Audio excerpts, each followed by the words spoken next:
அதில் வந்து ரொம்ப அற்புதமாக நான் எதிர்பார்க்கவே இல்லை. இன்னும் இவ்வளோ சீன் இருக்கபடி என்னோட டைலாக் இருக்குது எப்படி பேசுவார்னு நினச்சேன்.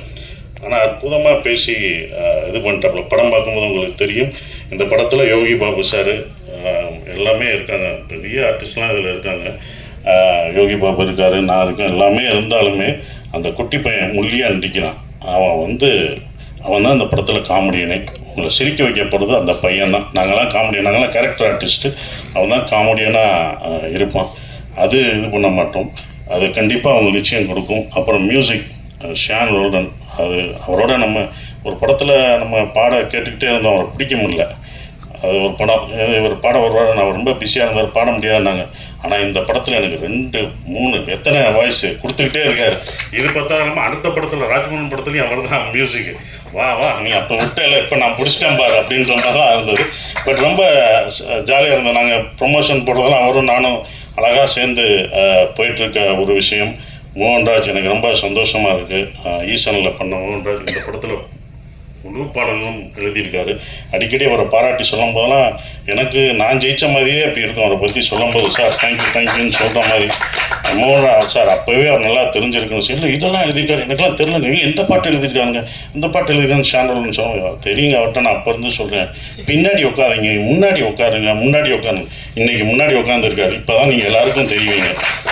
இந்த முன்னுக்கு வர்றதுக்கு தான் இத்தனை வருஷம் நம்ம எழுதுறதுல யார் எழுதுன்னு தெரியும், அவங்க முகம் தெரியும். இப்போ உள்ள கவிஞர்கள்லாம் ஒரு பாட்டு எழுதிட்டு முகத்தை அப்படியே காமிச்சிக்கிறாங்க, ஆடுறாங்க. அதனால தான் இந்த படத்தில் ஆட விட்டுருக்கோம்.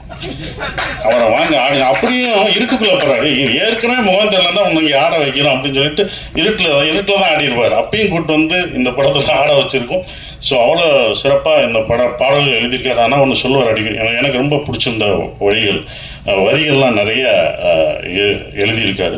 அந்த வரிகள் எனக்கு ரொம்ப பிடிச்சிருக்கு. சந்தோஷமாக நீங்கள் கேட்கும்போது ரொம்ப ஃபாஸ்ட் பீட்டாக இருக்கும், ஆனால் உள்ளுக்குள்ளே எப்படி வலிகள், சந்தோஷமான பீட்டை கேட்டாலும் வலிகள் இருக்கும். அப்படி தான் இந்த படம் இருக்கும். சந்தோஷமாக இருப்பீங்க. உள்ள அவங்களோட கஷ்டங்கள், சந்தோஷமான இந்த ஹாப்பி டேஸ்னு வாங்கல, ஹாப்பி லைஃப், அந்த மாதிரி லைஃப் இஸ் பியூட்டிஃபுல். அன்பை போதிக்க போது இந்த படம்.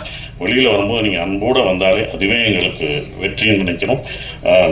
அஃப்கோர்ஸ் இவங்க எடுக்கிறாங்க இந்த படம் இன்னொன்றும் பர்சனலாக ஜெயிக்கணும். ஏன்னா அவங்க எடுத்த 2 படத்தோட இதோட ப்ரொடக்ஷன் காஸ்ட் ரொம்ப ஜாஸ்தியாக இருந்தது. நானே இப்போ என்னப்பா இவ்வளோ செலவழிக்கிறீங்க வேணாம்ப்பா அப்படின்னா, இல்லை சார் இந்த படத்து மேலே எனக்கு நம்பிக்கை இருக்குது, இதை நல்லா பண்ணணும் சார் இவங்கெல்லாம் வரணும் அப்படின்னு சொல்லி அவங்க பண்ணது வந்து மறக்க முடியாத ஒன்று.